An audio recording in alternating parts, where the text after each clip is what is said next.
Okay, we'll go ahead with the class.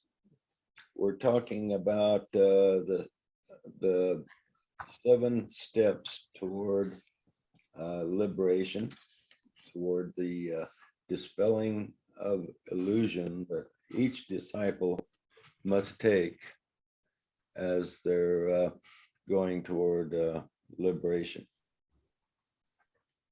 We're on the 4th step, and just to recap here, the first step is in Ephesus.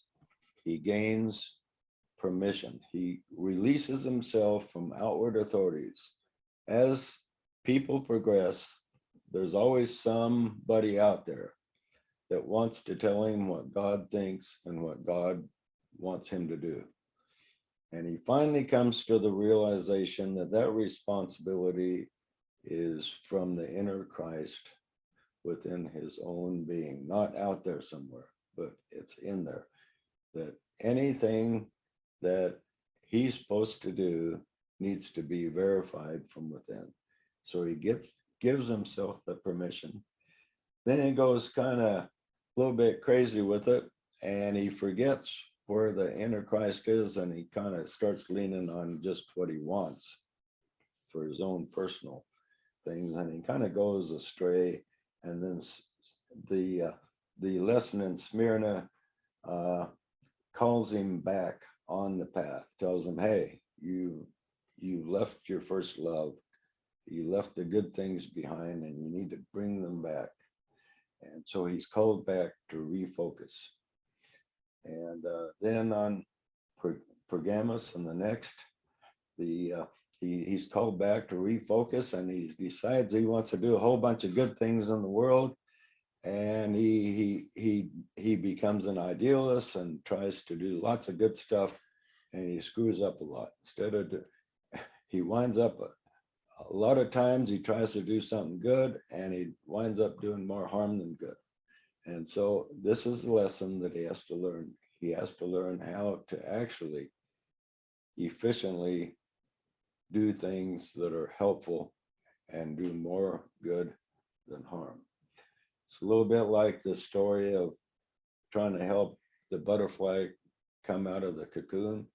If you help it out, it will die. It needs that struggle. And so this is a lesson that they learn in Pergamos, is that, people need a certain amount of struggle, and you can only take them by the hand and help them so much. And we need to learn the balance in there.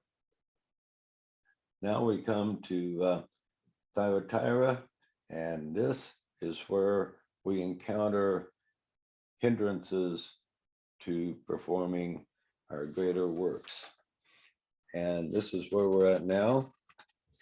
And the first instruction to Thyatira begins as follows. And to the angel of the church in Thyatira write, these things saith the Son of God, who has eyes like a flame of fire, and his feet are like fine brass. Now, Thyatira comes from Thuatira, which is thought to be associated with the word affliction. And so this affliction that the disciple goes through here are various hindrances that he encounters that frustrate him in accomplishing greater works. Now, it's interesting that most of these letters to the students are addressed to the churches, or seem to be addressed to the churches, and they are there. That means they're for everybody if they're addressed to the churches, but also they're specified sometimes to the angel of the church. In other words, these instructions are for everybody, but then there's specific things for the angel of the church, meaning you as an individual.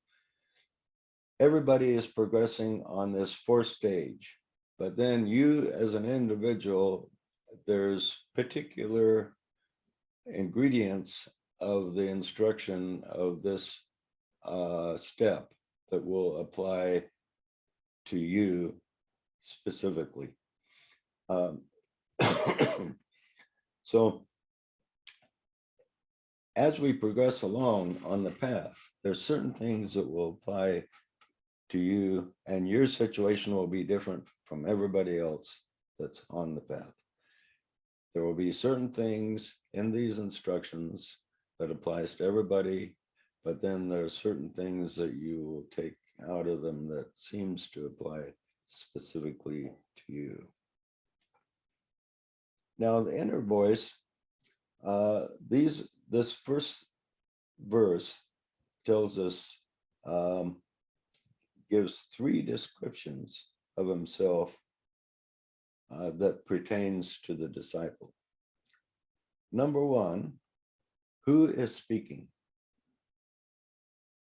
These things saith the Son of God. So who is speaking? Who speaks that we're supposed to listen to is the Son of God. And where do we find the Son of God? It's your intuition. It's your soul speaking. Right. And where do you find that? Within. Right, within yourself. Okay, so it's that inner voice. So what is speaking here in these verses is really what we're supposed to hear from within. We're supposed to look within and listen to the Son of God. And it says this because we need to be reminded. These things saith the Son of God.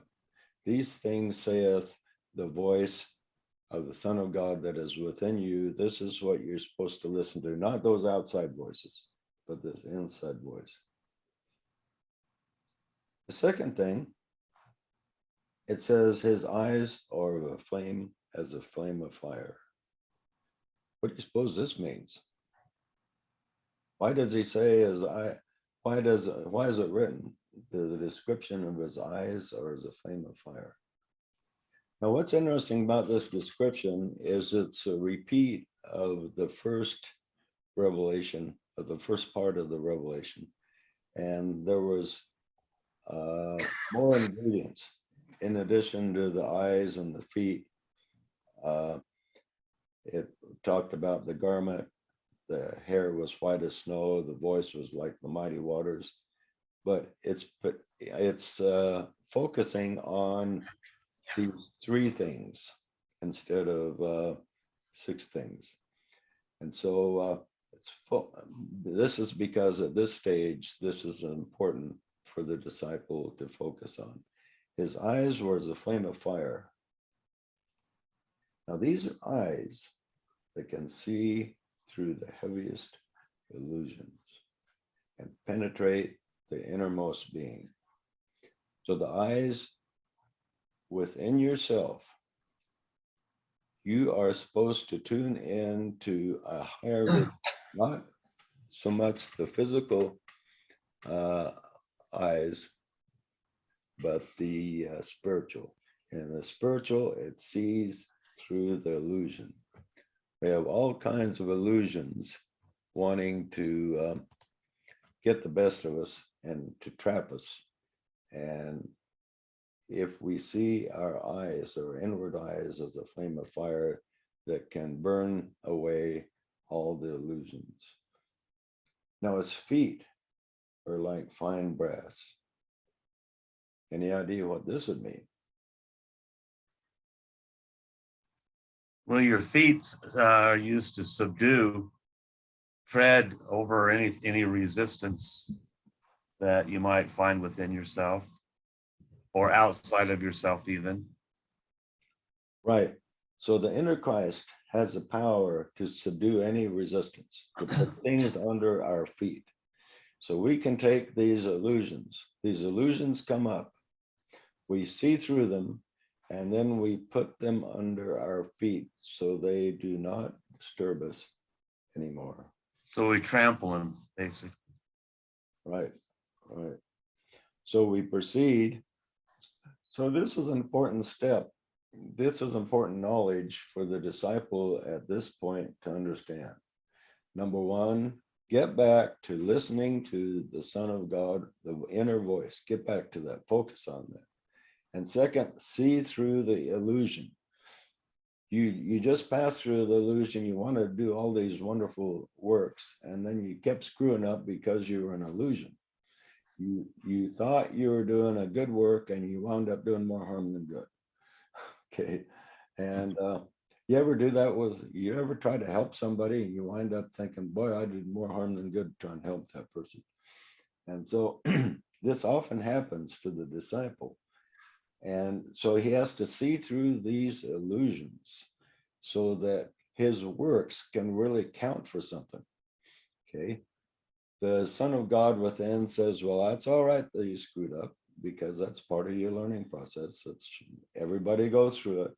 Everybody goes through these illusions where they get trapped. They think they're doing one thing and they're really doing something else. And so we overlook these illusions and we put them under our feet. And until we reach this liberation that we're after this, when these 7 steps are completed, then we will see much more clearly, and we will be able to see past much of the illusion that has entrapped us. And then he says, I know thy works and charity and service and faith and thy patience and thy works, and the last to be more than the first. Okay, so in Pergamos, he kind of screwed up and wasted some time, but he said, I know your works. And you're trying to do what's right, and you have service and you have faith that you're going to do the right thing, and you're persevering, and even though you're not perfect, these last works you've done have been better than what you were doing before. So keep at it. So he's complimenting him as he's entering a larger cycle. And then he says, but there's a problem here.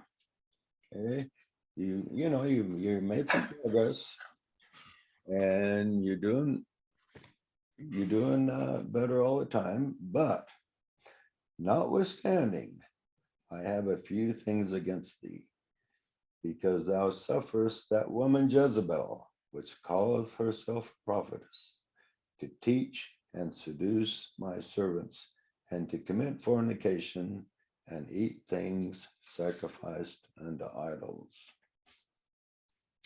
Now Jezebel was a Phoenician princess who married King Ahab, who was an Israelite, who was supposed to lead his people toward the true God.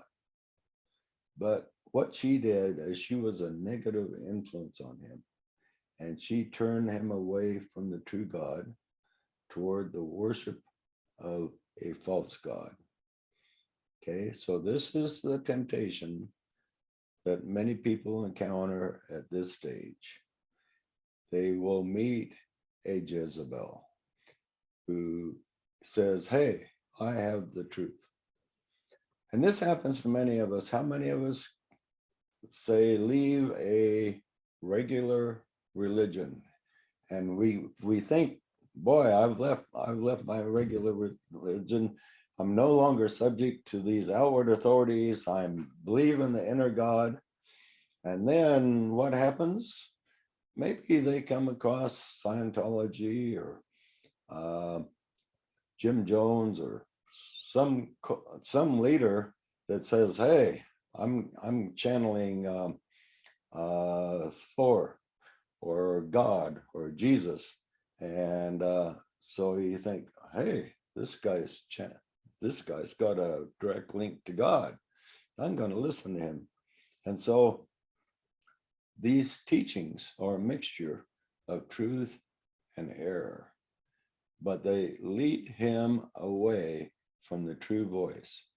So how many people do you know, they left the regular religion But then they get involved with some group, and the group has a central figure that's receiving some channeling or outward authority. And everybody says, boy, this is it. This is everything this person says is true. And instead of checking with the inner voice, they think, well, this person's also into the inner voice, so that's good. Inner voice and inner voice. And they don't check enough. That's why it begins by saying, listen to the Son of God. Listen to the voice within. So as the person progresses along, and he's now outside of the mainstream, there's a whole bunch of Jezebels out there that is still tempting him away from the inner voice. And so King Ahab embraces Jezebel. Not everybody does, but quite a few people. And all of us are tempted when we're at this stage we encounter Jezebels. They're teaching a lot of things that are not true, that we forget to check with the inner voice. Because Jezebel says certain things like, we need to check with the inner voice. She will say that. She'll say a lot of things that the inner voice is verified to you. And so you begin to trust her. So then when she says things that are not verified by the inner voice, the disciple forgets to check. He just trusts. He says, well, what she said was true about this. So this oddball thing she's saying now, that's probably true too. And so he doesn't check. He doesn't think about it. He just accepts. And how many people do you know that have joined some group or cult, or maybe just found a book of a teacher they really like, and they don't check with the inner voice? And how about you? Have you noticed that with various people that once they left the established religions, that they can't get caught up in the same problem all over again by some Jezebel that they trust 100%? Any comment on that? Or anybody? Yeah, they all of them are like when they had the bookstore Spirit at Work in Boise. Most of the people that would go in there, and I talked to quite a few of them, they broke away from organized religion, and now they're looking, but they're looking outside. They're looking at all these books that people have written, and so they're trying to place their authority, somewhere else besides looking within. I mean, they might try to look within, but in alignment with that is Labor of Hercules in Gemini, where he encounters a false teacher and he's seduced.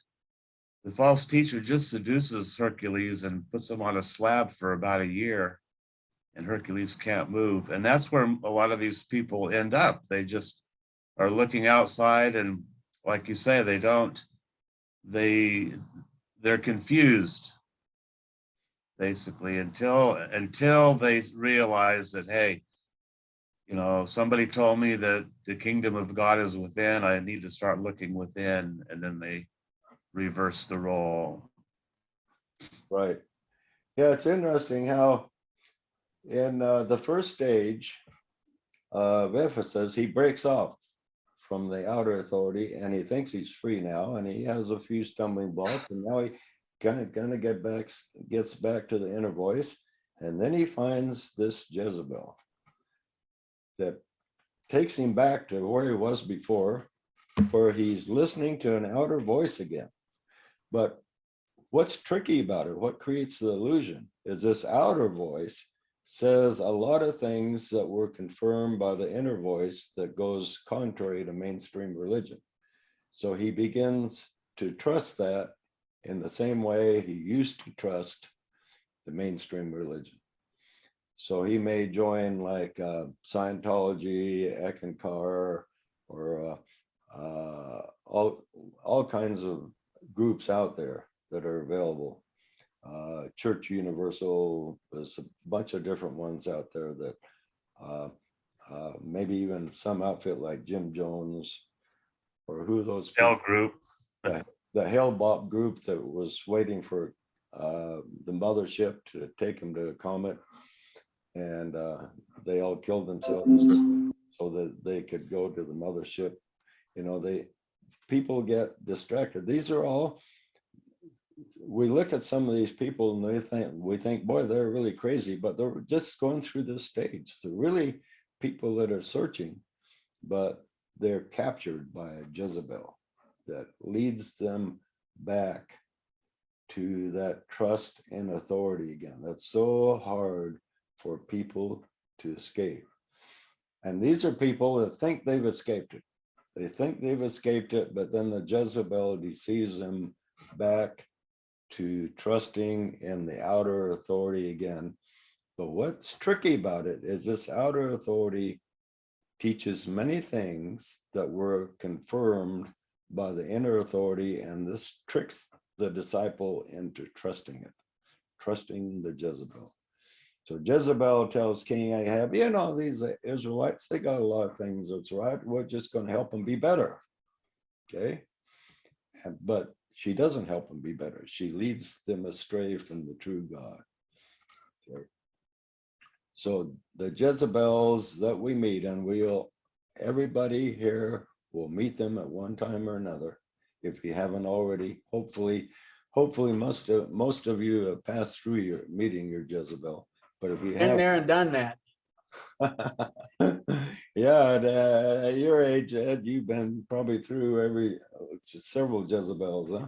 Well, I say that until a person be totally transcendent, you could take your own personal opinion for the inner voice, which it may not be. Right. There's so many substitutes because the inner voice does not force itself upon you. It's still, it's quiet, and it's always there. And unless we're paying a lot of attention, other voices will be much louder and more conspicuous. And Jezebel shows up, and she's a voice that is very powerful, and she has a powerful personality. And we think, well, she's verified what my inner voice says, so we disregard the inner voice. We listen to this false prophetess called Jezebel. JJ, Yeah. in this day and age, it seems like these Jezebels aren't even necessarily spiritual in nature. A lot of times they're, people leave organized religion and think, well, I'm open-minded now, and they they start to glom onto other things out there, whether it's proclamations of this is scientific, this is the right cause, and they get caught up in these different causes but there's still that strong appeal to authority and that emotional appeal.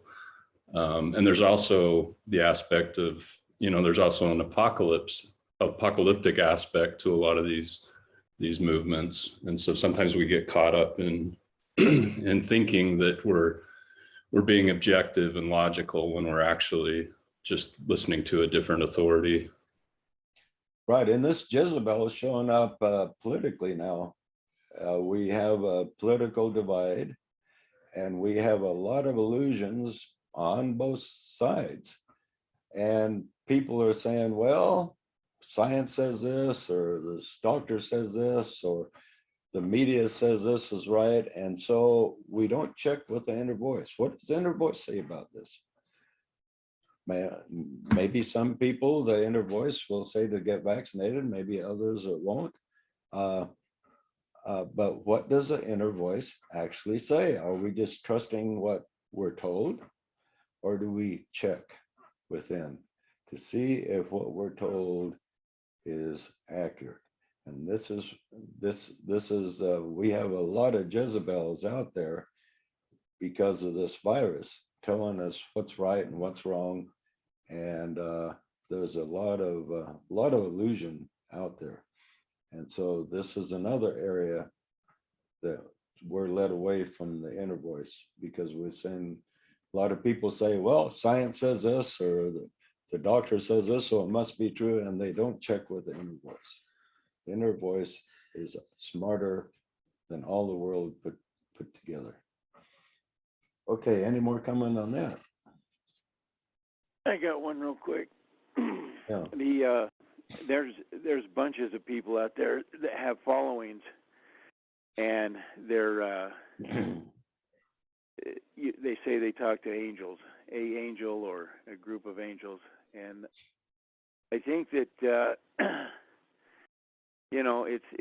they tell, just as an example, they tell 9 truths and then one false truth. But I think the attraction to a lot of people is that why would an angel lie to us? And that's the initial attraction, and that's because we're, you said in the past that we're all in this human state, we're lazy, and it's that lazy factor to let someone else do the work. They find the voice of source, and then we just have to sit and listen to it, and we don't have to think. And I think that's an attraction to a lot of people. But there's a bunch of people who they've got huge followings, and it's because they say they talk to angels, and I don't think there's anything wrong with listening to some of that stuff, as long as, like you said, we check. We got to be vigilant and check everything. Yeah, you bring up a really good point, that the people are spiritually lazy, and the advantage, the temptation to listen to Jezebel is Jezebel's done all the work. Jezebel's made inroads into new knowledge that isn't taught in mainstream religion, and she can bring you up higher. So you don't have to do anything. All you got to do is just listen to Jezebel now. And but the inner voice takes focus. And the key phrase to overcoming Jezebel is keep your mind steady in the light. Don't take your focus off of it. And Jezebel is a temptation to take your focus off the inner light and put it on an outer light all over again. Have to overcome this a second time now. And so, and the temptation is strong because, like Scott says, we're just lazy. Okay, we want the easy way. And I always like the Tibetan's introduction to his books, where he says, I have struggled to bring myself to a greater portion of light, basically. In other words, he talks about he got where he is because of a tremendous struggle that he underwent himself. It's not easy. It takes a tremendous focus. And this is what the inner voice is telling the disciple. Hey, you need to overcome this Jezebel, and you have to do it by focus. Now, the master just thus chastises the aspiring disciple because his vision is clouded, and he allows her to teach and seduce my servants to commit fornication and to eat things sacrificed unto idols. So the question is, how does this take place? It's kind of esoteric language there. And the disciple broke off from the outside authority, but is now captured by the unorthodox. And there's 3 features here. Number 1, Jezebel will always acknowledge in theory the right to go within, but will teach different than that inner authority. So this is the first thing Jezebel does to capture you. He says, yeah, you did the right thing in leaving your religion behind. Those people, they don't know what they're talking about. They don't understand the inner Christ. They don't understand that the kingdom of God is within. But we understand that, don't we? Okay, so Jezebel agrees with this, and you think, well, I found a like-minded soul here. This is great. Second, Jezebel will use fear to control her students. While condemning punishments talked about by the churches, she will come up with many of her own for this world and the next. A common one is, listen to me. You know, you're on the wheel of rebirth. You're just going to be reborn forever unless you find some master that can help you escape the wheel of rebirth. If I will show you a shortcut, so this can be your last life. And so I can show you how to do this. Okay. And this is a real common Jezebel tactic. Another tactic is, you know, the Christian has hell all been out of shape, but there is repercussions if you don't follow the light.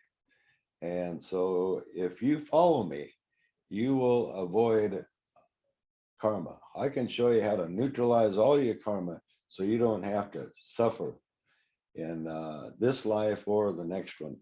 And we can neutralize all of your karma. Okay, so Jezebel comes up with all these ideas that pat you on the back for escaping the fires of hell and the devil with a pitchfork, but then she substitutes a new devil for you to worry about. She's very tricky, this Jezebel. And three, she will speak with great authority in the name of a godlike entity that is not to be questioned. Many of the teachings will sound good, seductive, but in reality, they will be a rehash of past teachings with no new principles. So this is interesting that if you've ever checked out some of these groups, and I've checked out a number of them, like Eckankar is one. They have what they call an Ek master, and this master they teach going within. They teach the inner journeys. They teach a whole bunch of stuff that's right on spot. But then the trick is the only way for you to get liberated is follow this Ek master. And they teach soul travel. And in the soul travel, you're supposed to hook up with the master who's the current leader of the group. And if you hook up with him, you can be liberated from all future lives. So I attended one of their meetings, and all I did was they were talking about soul travel, and I told him, this one guy says, well, yeah, I was looking for a parking spot, and I used soul travel to manifest a parking spot. And I said, what in the world does that have to do with soul travel? And everybody in the group looked at me like, who the devil are you? You know, just asking a simple question. And I found that the group thought form was just as strong as when I was in the Mormon church. It was just like being in another Mormon church with a different vocabulary. And I found this with almost every group that you attend, where you have a strong authority leader. You ask any question that is outside the thought form, they will look at you like there's something wrong with you. And, because thought forms are strange. And the fact that people are not even aware they're tuning into them.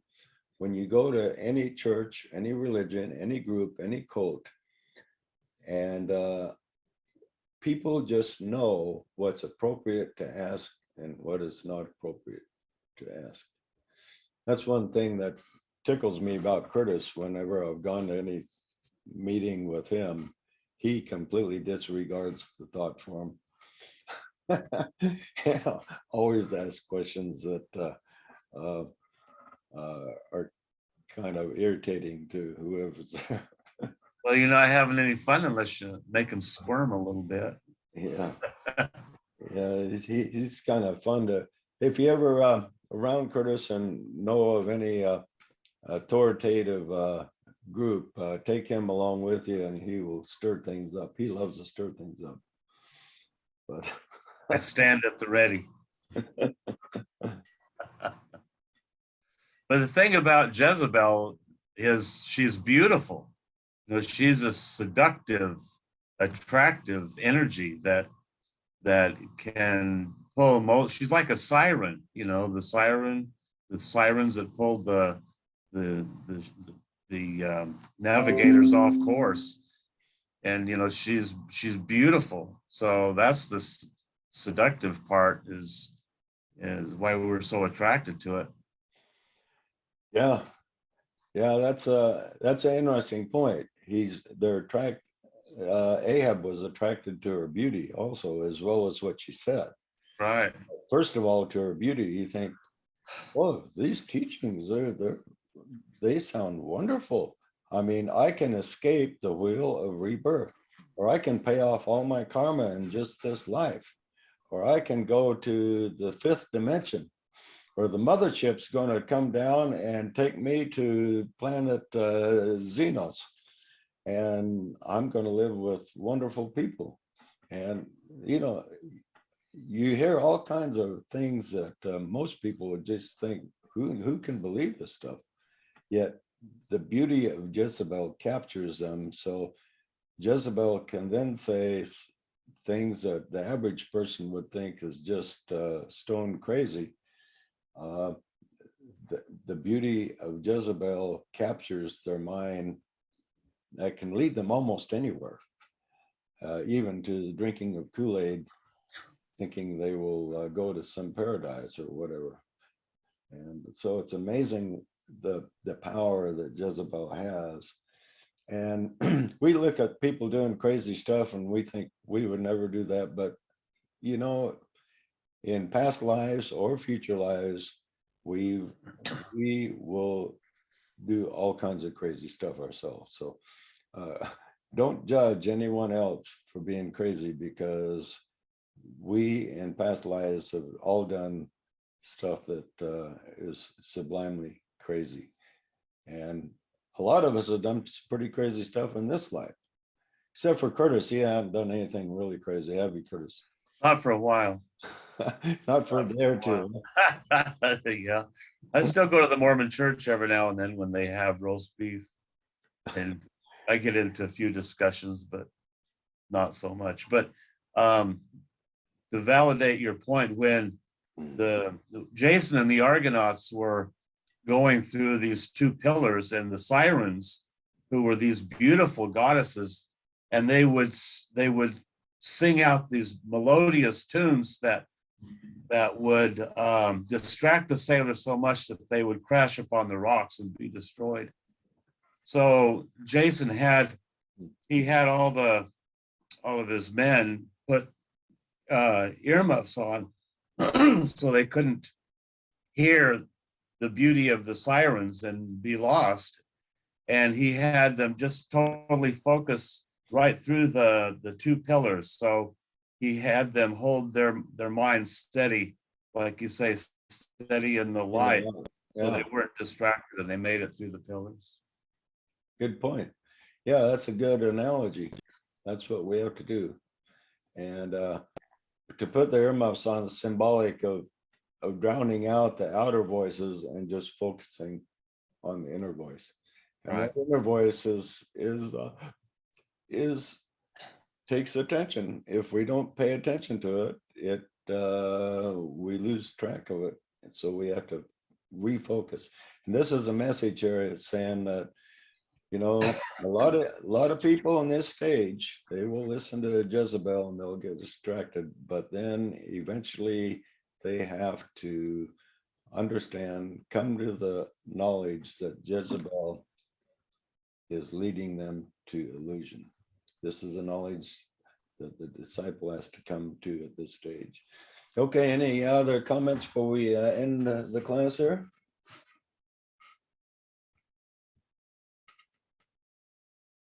Well, good group, and appreciate everybody being here, and we will see you all being well next Sunday at 2 o'clock, and then we'll have our special healing meeting Tuesday at 8 o'clock, and Curtis will be posting the link on that. Bring your aches and pains, we'll get rid of them. Okie doke. Many as we can, anyway. Okay, I will see you soon. Be well. Thank you. Bye. Good class there, Joe. Good class. Thanks, JJ. Absolutely.